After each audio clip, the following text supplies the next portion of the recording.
The second secret that banks don't want you to know is using a master limit for debt recycling. Now, what's debt recycling? Well, before we get to this example, let's cut to a clip on Sky News.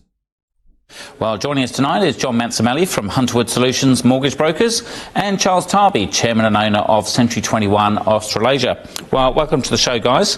Debt recycling, something new to me. What does that all mean? It's about grabbing all the income and equity and working in a way where you can redirect all of your income into your home loan. And so if you're in a position where you've got a bit of equity in your investment property and you've got a bit of rental income, it's redirecting everything into the offset account or everything into the home loan. So it's an old strategy that everyone seems to have forgotten about, but it's something I want to reinvigorate because it's had a dramatic effect on a lot of my clients, and I think it might be a really good time to bring it up given this is a good quality investment property show.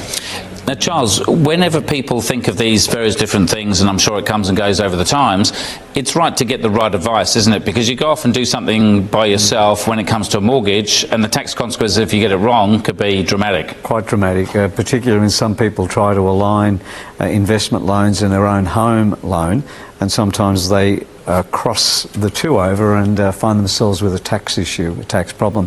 Consolidating debt or debt recycling is a fantastic way that, as John said, has been forgotten because if people just buy things and progressively over a period of time they've got maybe a new car or a boat or some furniture, fixtures, fittings, and they're paying a higher interest rate on that than they're going to be paying on something else, and consolidating that debt into their home loan, particularly now because there's so much more equity being gained by anybody who bought real estate 6-7 years ago in most of the country. They've got all this equity and they're not using it. They're paying 2 and 3 times the interest rate that they might be paying on something else. So, John, what are the... Is that what you mean? Sorry, John? Is that what you're talking I gather about? there's a couple of ways to do it as well, isn't there? Yeah, so there's 2 ways you can do it. The first way is to redirect all your rental income into your home and your PAYG income. And the idea is that you have a line of credit attached to your investment property and you're drawing your line of credit up, and that's being used to help pay the investment property. And at the same time, your owner-occupied debt's coming down because you've got all of your rental income, PAYG income going into your home loan. So that's a cash flow technique. Now, the second part is under what's called a master limit product.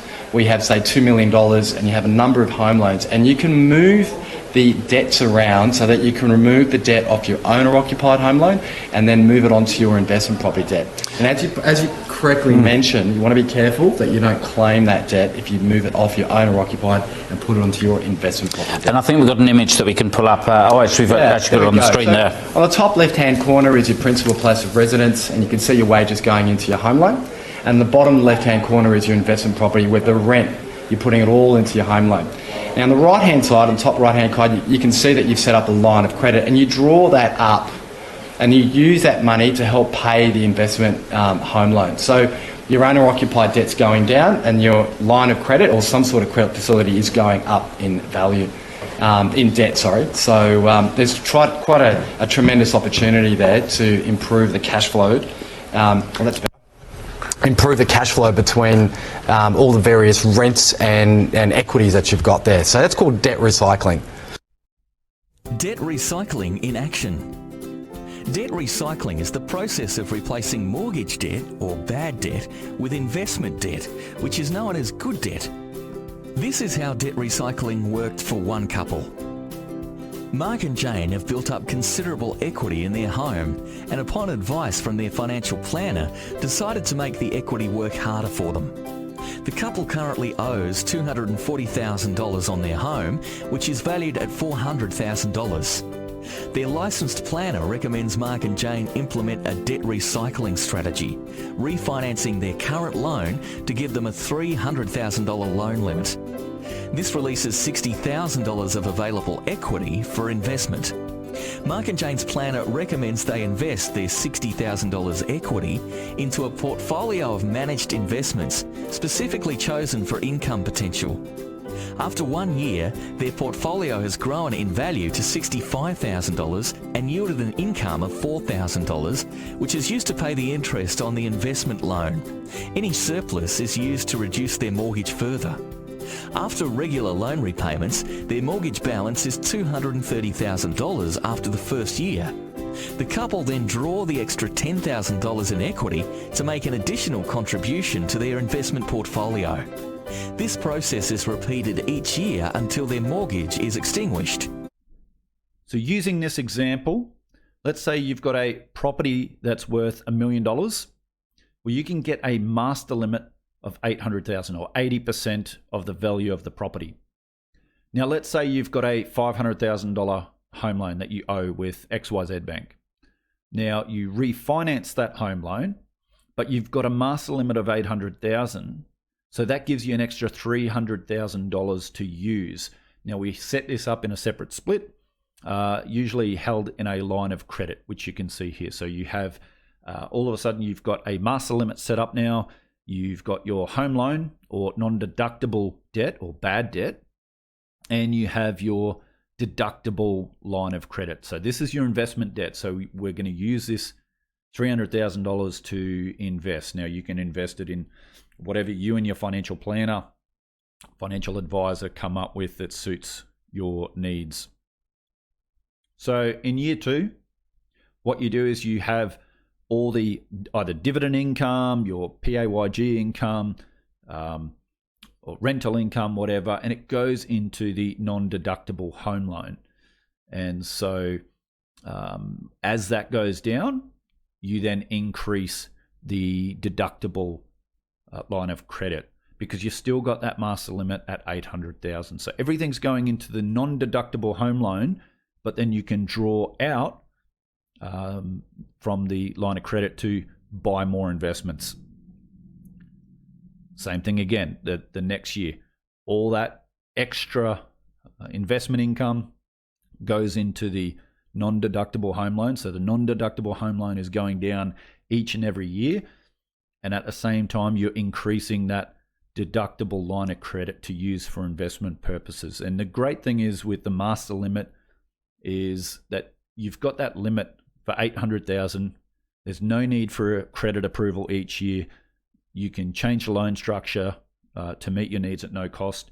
If you actually needed to create a new home loan split or a new home loan account, you can do so. You can have up to 10 different loan accounts or splits under the master limit product.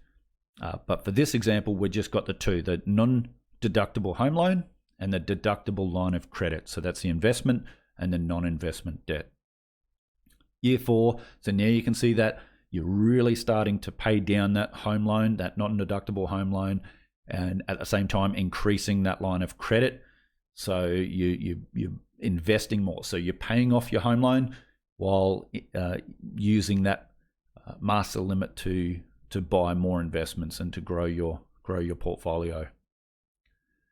Year 5, you can see the numbers there. So in 5 years, the non-deductible home loan or bad debt goes from $500,000 to $331,000, while the deductible line of credit or good debt goes from $300,000 to $468,000. Now, that's not taking into account your investment returns, any capital growth, or whether your portfolio goes up or down, sideways, whatever. Now, this is pretty powerful when you use an income strategy. So if you're getting dividends or if you know how to write covered calls to generate premiums on your portfolio, this can be very, very powerful and you can really pay down that home loan even faster. And in 10 years, the non-deductible home loan or bad debt is now $0, while the deductible line of credit or good debt goes to $800,000. So you've now used up that master limit, and you've got $800,000 worth of deductible investment debt, while you've paid down your non-deductible home loan debt. And hopefully in a 10-year period, your investments have grown and you've got a large investment portfolio generating really, really good investment income. And this is the secret. The second secret that the banks don't want you to know is how to use this product. Now, in Australia, there's only a couple of lenders who provide this product. If you want to know more about the master limit and debt recycling, Go to our website, firstchoicefinancegroup.com.au. We're a mortgage broking business in Australia. And you can download my ebook, Ditch the Debt, 7 Steps to Paying Off Your Mortgage in 10 Years or Less. Or you can contact us by phone on 1300 123 036. That's 1300 123 036. Or send me an email at admin@firstchoicefinancegroup.com.au.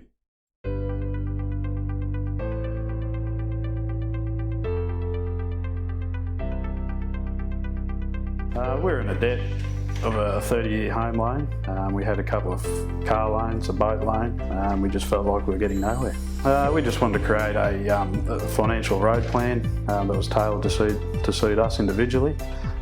We want to get rid of all the debt, pay off the house as soon as possible and start saving for retirement. The best thing is that First Choice Finance Group don't charge a fee, and they've become our personal finance coaches. Yeah, our financial future feels very secure. We're well on the road to paying the house off early. The house is the only debt we've got. We own the cars and the boat. And we're also putting a big part of our super away and planning for an early retirement. We're on track to pay off our home loan by the time we're 55 at the latest. As we both continue to receive pay rises throughout our career, we'll continue to save, also making a nice little nest egg for us when we retire. It's the best decision that we could have made. Not only was their service free, also we felt that they had our best interest at heart, and it's the best decision that we've ever made. We're happier knowing that we're on the right track to retire at a nice early age and also have a nice little fund sitting there. Anyone who wants to work towards a debt-free life and early retirement, we definitely recommend giving First Choice Finance a call.